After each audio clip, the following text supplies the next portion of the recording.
Hi everybody, this is Manny with Classic Auto Repair. Today we're looking at a 1968 Chevrolet Camaro convertible. We are doing a new customer inspection, kind of go over the vehicle, make some notes of anything that we find so that we can update the client on any safety or reliability issues on this car. Starting from the back as we normally do, on the bottom side of the vehicle, everything has been undercoated, so the condition of the metal is hard to say. Undercoating does a real good job of hiding any rust holes in the floor pans or rockers.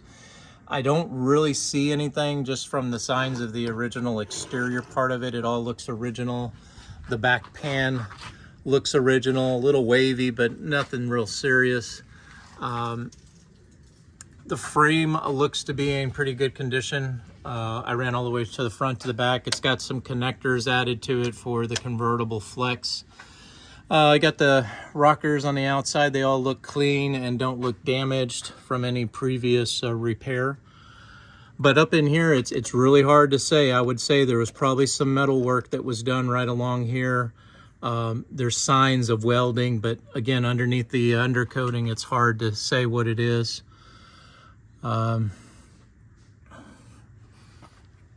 The frame itself, its exposure, it looks good. Like I said, I don't see any issues. I don't really see any rust up here where normally it collects up into the inside of the wheel well.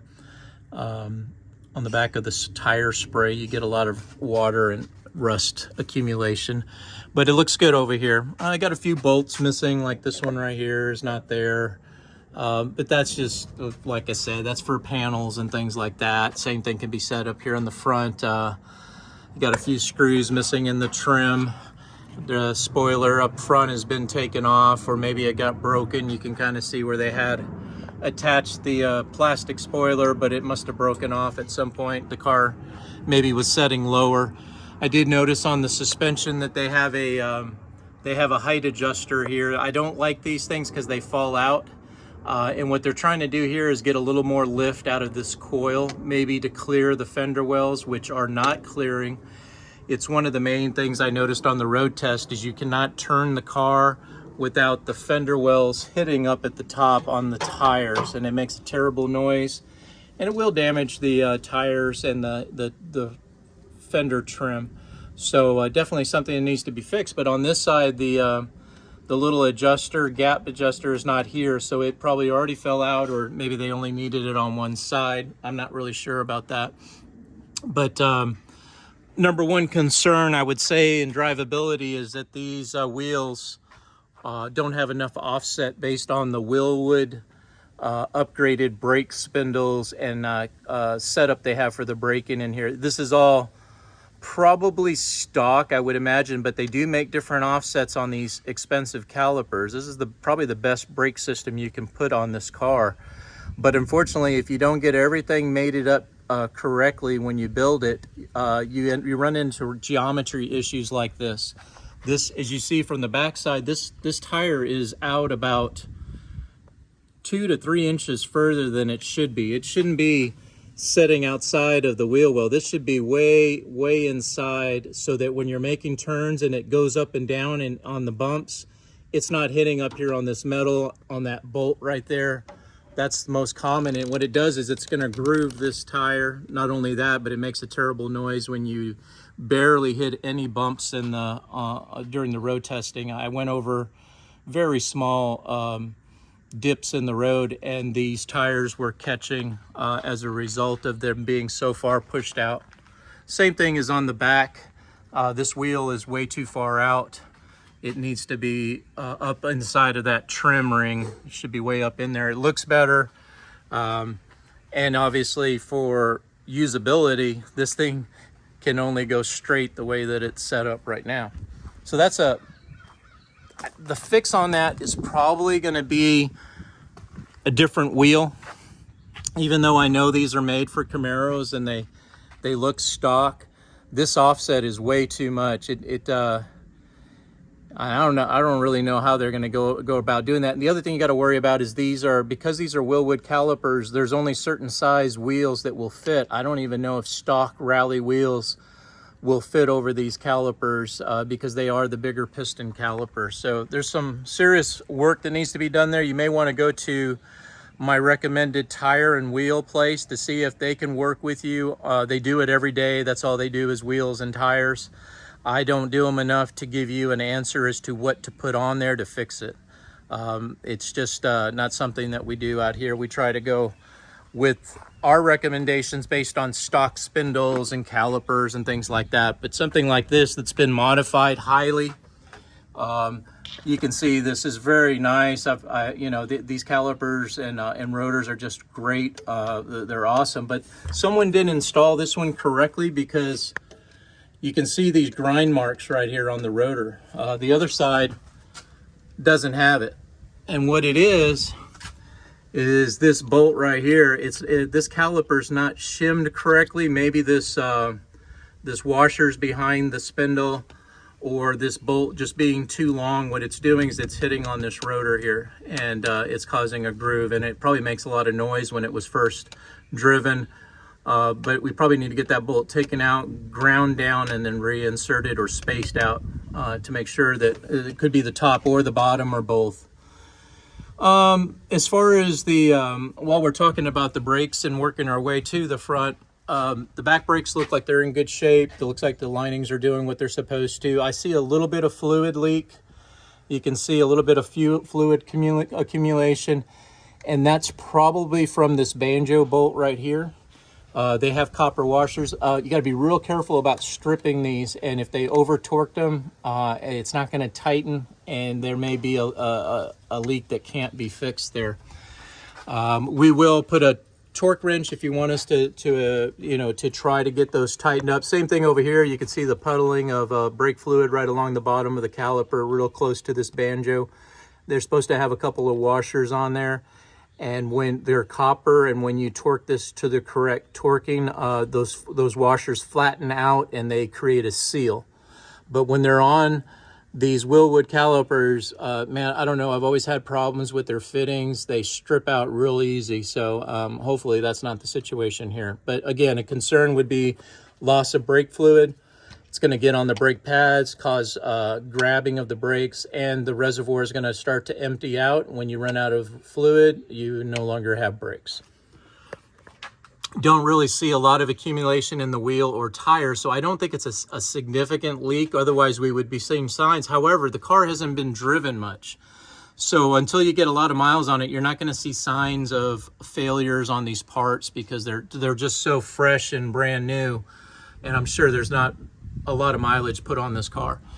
Working down the rear end, it's pretty good. It's been serviced and sealed. I don't see any leaks here or on the front housing seal. Everything looks good there. The ball joints look like they have been, the universal joints have been replaced, serviced. Transmission rear tail housing, I don't see any leaks out the rear seal, which is real common right here, or the speedometer O-ring. There's no leaks here as well. The pan itself is sealed very well.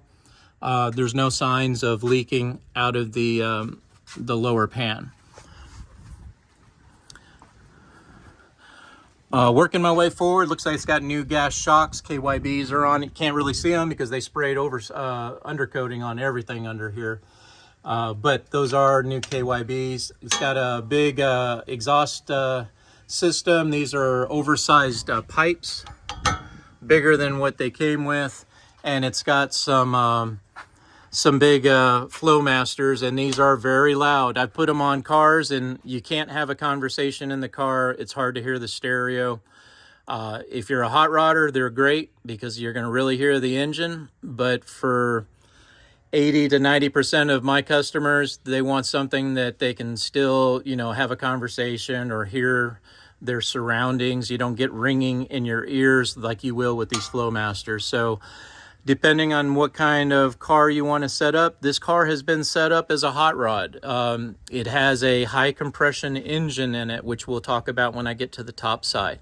This is not a car that you can have as like a daily driver, something you want to take to the bank and go through the drive-through, or sit at a stoplight for a long time because of a train, this thing will load up, it will overheat, it will foul the plugs, because it has been set up in an aggressive manner as far as the way that the drivetrain is worked up. It's very similar to the way they did the suspension and the brakes. They really built this car to be a high performance vehicle versus a standard Camaro built stock. It's a much easier drivable vehicle, more comfortable, and is going to be more practical as far as drivability. This thing does have headers on it, and the headers are dropped very low. You can see this is the transmission pan, this is the collector, and this is always, as you can see, is always going to hit. When you're cruising down the road, you're going to see sparks coming out the back when this car drops in the front, if it wasn't for the fenders hitting on the tires. But you can see where it's all ground off. This is where the asphalt has been hitting when it's going down the road. So all along the bottom of the headers, and it's because these headers do drop down, and they do make ones that are a little bit tighter, but it's very difficult to get something in here that fits. They're very difficult to change unless you pull the motor. Again, I don't know if it's something that you're going to be interested in spending the money to get these tucked up even further. But, you know, one or two ways to deal with it is you got to make sure your suspension is stiff enough to absorb those dips so that the car doesn't drop down so far that you're getting all this scraping. And that might be why they have added this little spacer here, because without it, this car probably sits a lot lower and was just not a practical car to drive on the road, because you're sparking every time you take a dip. All right, so working again towards the front, the transmission mount looks new. Modulator, vacuum modulator that controls the shifting is new. It's got a speedometer adapter that uses 3 wires that goes to an electronic cluster. It is not working, so the problem is either inside of here, the gear is not connected correctly or missing, or there's a collar gear.